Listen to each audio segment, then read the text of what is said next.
What's up everybody, and welcome to the channel. Today we're going to take a look at this 2024 Nissan Z Performance. This one's finished off in the Boulder Gray. MSRP is a little over $55,000. So let's get right into Nissan's newest Z car, see what the sports car has to offer. Underneath the hood of the 2024 Nissan Z, you're going to find a 3-liter twin turbocharged V6 motor. This pushes out 400 horsepower with 350 pound-feet of torque. It's also paired to either a 9-speed automatic transmission or a 6-speed manual. This car is rear-wheel drive, weighs in around 3,500 pounds, runs on a 19-gallon fuel tank. You can expect about 18 miles per gallon in the city with 24 out on the highway. With the manual transmission, you're looking at 4.5 0 to 60 time, and then automatic, you're looking closer to around 4.2, topping out at 155 miles per hour. The overall length is 172.4 inches with a wheelbase at 100.4. Width is 72.6 and height is 51.8 inches. The Z Performance also has a set of Akebono brakes in all 4 corners. You get 4 piston brake calipers up front with a 14-inch rotor and 2 piston calipers in the back with a 13.8-inch rotor. Moving on to the exterior styling with the all-new Nissan Z. This certainly has a pretty retro design to it. It has a really cool look. You also get a nice modern set of LED headlights. You can see the daytime running lights in them in a really cool design, and I like how they're all blacked out. Really sharp body lines cutting towards the front bumper, and then a very square shape for the front grille. You do have some silver color contrast in the upper portion of the mesh, along with a safety sensor, and there's also parking sensors up above. You have one very sharp body line cutting through the Nissan badge, fading into the hood, which is a pretty nice design element, and then really sharp lines in the lower portion of the front bumper. Definitely a little bit on the square side, has a interesting front end appearance. However, it does look pretty cool. I like the retro theme to it. I love how the hood is very smooth, integrating into that front bumper. And of course, it's got a long hood like any Nissan Z car should. At the side, you're gonna see the 19-inch raised wheels. They're forged lightweight, split 5-spoke in a gunmetal gray, and a sharp body line surrounding the wheel. You also have an aggressive side skirt with a black trim piece. You also have an LED turn signal integrated into the side mirrors, all finished in a black housing. And then the two-tone design looks really cool. The A-pillar is blacked out, leading to the blacked out roof. You have some sharp body lines up on top, and then a cool katana side blade. Has a neat design to it. Got your Z badge as well. Then a pretty smooth design for the rear fender. You do have a massive fuel cap door, and then flush-mounted body color door handles. And the overall side profile, it looks like a Z with that sloping rear end and long hood to give it a great proportion. That two-tone roof also cuts its way into the trunk, where you can see the body colored and black. We had a body colored integrated rear spoiler mounted on the top of the trunk, and I love the LED taillights. They have a retro design to them, as you can tell, really seamlessly integrated into that rear bumper. Got your Z badge, Nissan logo with backup camera, and some sharp body lines throughout the rear bumper with more parking sensors. You also have a gloss black rear diffuser with your dual exhaust tips. Has a really good look. You can see that retro theme carry its way into the rear of the new Z for sure, and the rear fenders are very wide to give it a pretty sporty appearance. Moving on to Nissan's key fob, you just get lock and unlock. If you keep the key fob in your pocket, you can just tap the button on the side that you can also lock and unlock it. Going ahead and opening up the door, this car has the blue interior, has a pretty bold design contrasting to the black. Definitely looks pretty good against the Boulder Gray paint. Along the door panel, you get a soft touch plastic up above, and then this nice vinyl material along with the micro suede for the door insert. You have your grab handle, window controls, lock and unlock with mirror controls, and then a release handle with the side air vent. There is storage down below, Bose audio system, and then we have an illuminated Z badge on the door sill. The seats do have power controls that are located on the inside for forwards, back, and recline. And then these dials here will raise and lower the front of the base as well as the rear of the base. These have small bolsters. They're not really a performance seat. They're good GT seats, I guess you would say. Get some of this leather material with the micro suede material as well. Small back bolsters, but a nice two-tone material design. And then spinning around, we have a 3-spoke leather-wrapped steering wheel finished in black. And then now sitting in the Nissan Z Performance, keeping my foot on the clutch, we can go ahead and fire it up.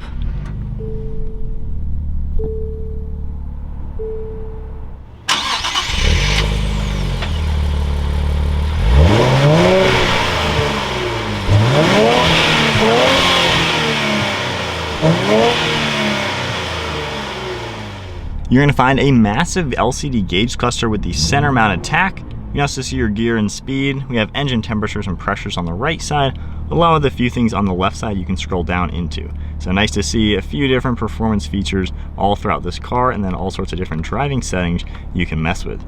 We have fuel range on the bottom with your fuel itself, and then you can tap on the steering wheel and change the view and get more into a normal Nissan gauge cluster. So you can get all of your typical screens right in the center that you're able to view like any other Nissan product.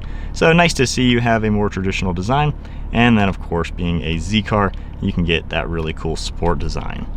Along the steering wheel, we do have that Z badge, and then I like all the buttons on the steering wheel. They're kind of touch sensitive, however, it's the actual button itself that will press.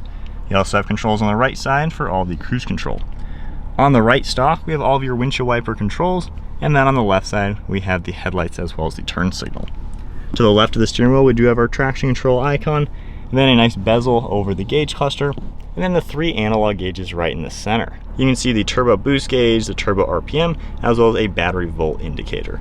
The dash itself is finished off in more of that soft touch black plastic material, and then you can get a good look at the blue going onto the dash itself. It has a pretty cool design to it. We have 2 air vents up on top, and then Nissan's infotainment screen right in the center.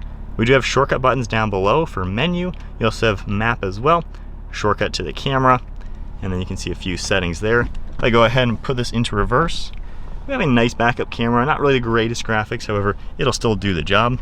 And then the screen itself, we have all the basic things you would see on any modern Nissan. So nice to see just some normal things throughout this. We have volume on the left, tuning on the right, and then a better look at all the different shortcuts, physical buttons, as well as the screen buttons. Down below, we have all of your physical climate controls. We have the fan speed on the left side, temperature in the center, and all of your different zones. There's also 2 USB ports, storage down below. The sport mode button over here basically turns on and off the rev matching. You can see how it says the S logo, turning that on and off. We have the 6-speed manual shifter with your gears up on top. Pretty nice design. It has a nice large shift knob itself. Pretty notchy, a little wobbly feeling, but nonetheless pretty nice to see. More of the blue, and then heated seats along with a trunk button, and then your cup holder right in the center with a manual park and brake. Now this armrest, you can actually press the button and open it up, and you're going to see more storage down below with the secondary cup holder. However, you can also slide this forwards and back if you want access to that. Glove box on the far right side, nice size bucket, as you would expect. And then one last look at the interior with the 2-tone black and blue.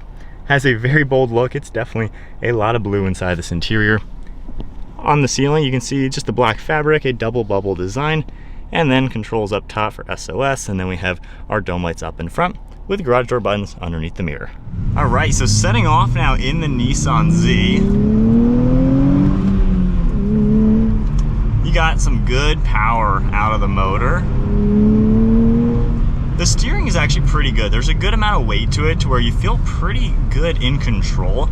Now this car weighs a little bit more than its direct competitor, and you do feel a little bit of the weight.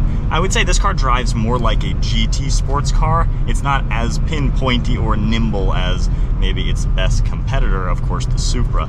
So it has a little bit different characteristic. It's very comfortable to drive overall. You do have a really good view around. You have a lot of glass. So for being a 2-door sports car, I mean, this is something you can just see around so well. It's really easy.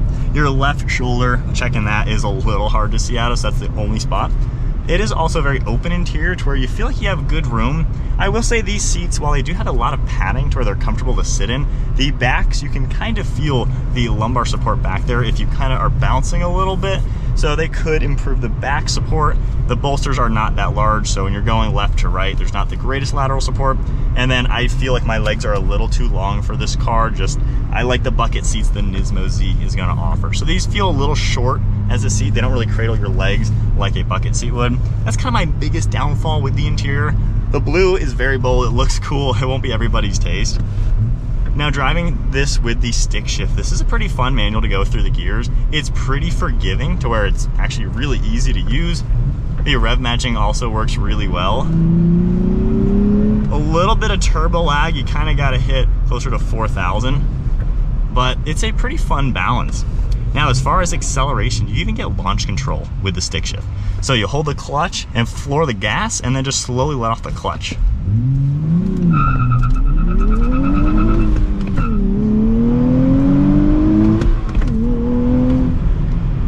So you do get a little bit of wheel spin, of course. I mean, it's a rear-wheel drive car, so it's not like you're buying this to do drag racing, but nonetheless, it's fun that it will help you modulate the throttle when you do the launch control in this car. So there is a lot of fun aspects to the driving. As far as normal driving, it is pretty comfortable and quiet, and the suspension is really forgiving as well. Like I said, this isn't a pinpointy nimble sports car, it's more of a GT sports car. And the suspension tells me a lot about how comfortable this car can be.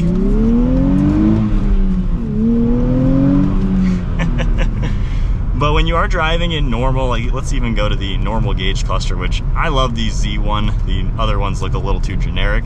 But if you are just driving in this car like normal, we even have the adaptive cruise control. It's comfortable, it's smooth. I mean, this is a good just daily normal car, but you still have the power to back it up. So it's a good blend of, it's a sports car, but it's also kind of normal to drive as well. So my honest thoughts with the Nissan Z, I definitely have some mixed emotions with this car. As you know, I've filmed quite a lot of these, so I've obviously been around the Zs a lot. I owned two 370s, owned a GTR, owned two Supras, so I've been around the competition, I've been around this car quite a lot. Overall, it is a fun car. It's a nice car, it's cool. It's nice to see a sports car with a manual and a twin turbo motor in today's market when low volume sports cars like this aren't money makers. So Nissan's not making this car to make money. However, one of my drawbacks is the fact that I don't know if they're making enough of these. I've only ever seen two Nissan Zs out in the real world in the last 2 years. I've seen tons of Supras, Mustangs, BMW M2s, M240s. You know, I've seen all of the competition left and right. You don't see any of these. So I don't know how well this car is truly doing year number 2 with the new Z. It has the recipe to be a really successful car. I just think, unfortunately, I don't think Nissan really put enough into it to make it as successful as the competition. You know, for $5 more, you can get the Toyota Supra. For the same price, you can get a GT Mustang with the performance package. And both of those cars offer a lot more car for the money. You can also get a BMW M240 for this money. So there are nicer, more refined cars, faster cars, cars that handle a lot better and are more performance driven, all for the same price as the Z. So it is kind of a question of why would you pick the Z over the competition? From what I've seen in the comments of people who did decide to buy the Z, they like how open the interior is. I mean, for a two-door car, yeah, this is a lot more open feeling than a Supra. It's really easy to get in and out of. There's a lot of room, honestly. Now, my drawback is these seats, like I mentioned. I just feel like I'm sitting on top of them. I want to bring the seat closer to the steering wheel so I have a closer grip on it. However, my legs are already too tall feeling in this, and the seats don't really support your legs. So you're not really sitting into this car like in a sports car. Nonetheless, though, when you are driving this the way you should be, you got a lot of power, a little bit of turbo lag until you hit 4,000. The steering is pretty direct, so I like that a lot. And those Akebono brakes, they do a great job as well. So I feel like it does give you a pretty good blend of performance. It's a fast car for sure. And the handling, it's overall pretty good. There is just a little bit of body roll, I would say. You can tell when you're first entering and exiting a turn, there's a little bit of like an inch roll to the car. So the suspension is on the softer side. It's not as stiff as it could be, but also given this car doesn't have any true drive modes, it doesn't allow you to go back and forth between a comfortable GT car and a true sports car. You buy this car basically as a GT sports car, and that's kind of what it's geared to do. If you're doing a mountain drive, a track day, or maybe an autocross, you know, the Toyota Supra is going to be a lot more fun to do that. It just handles a lot more nimble, lighter on its toes. You can feel the weight in this car. And when you look at the competition, a Mustang, you know, is going to be a little heavier than this, but that has an even smoother power delivery from the V8, and you got the V8 sound to give you, you know, a fun straight line car that is faster than this car. So I feel like Nissan has missed a few points with this car, all because I think the price is a little bit too much. If this was under 50 grand, I think it'd be a great car for the money. I don't think anybody would complain. But given 55 grand, you're talking 58 out the door, I would say, on this car. You know, that's really pushing it when, you know, I bought a manual Supra for 61 out the door. So that is the one drawback. I just think it's a little too expensive, and that makes myself and a lot of other reviewers very critical on this car. And I hate how every time I drive when I'm so critical on what I don't like about this car, but it's just because the pricing is so on point with better cars. That's just the one thing I can't avoid. However, if you take price aside, it looks cool inside and out. It is 370Z on the inside, and that's not necessarily a bad thing. A lot of people like the more old school cars. They don't need all the fanciest things, and I get it. I like the old school cars as well in a lot of regards. I loved my GTR. I have zero interest in making that car any more fancy. It was so cool the way it was. So this car does let you take that step back and have an old school familiar sports car with a nice powerful motor and a modern screen. That's really all you ever needed in the Z. And given there's nothing fancy about the suspension, anything in this car is really nothing's fancy about it, it lets the modification person, the tuner, just kind of go crazy and do whatever you want. You don't have to worry about messing anything up. So there is an appeal to this car. If you just want to modify a simple car and make some power, it is a great car for that. If you're going to buy it for your more daily drivable car, but you want to still have a manual rear-wheel drive, you know, and just have that power, I mean, it's definitely got some good things going for it. We'll finish up with launch control, which not a drag car, but still nonetheless kind of fun to do that.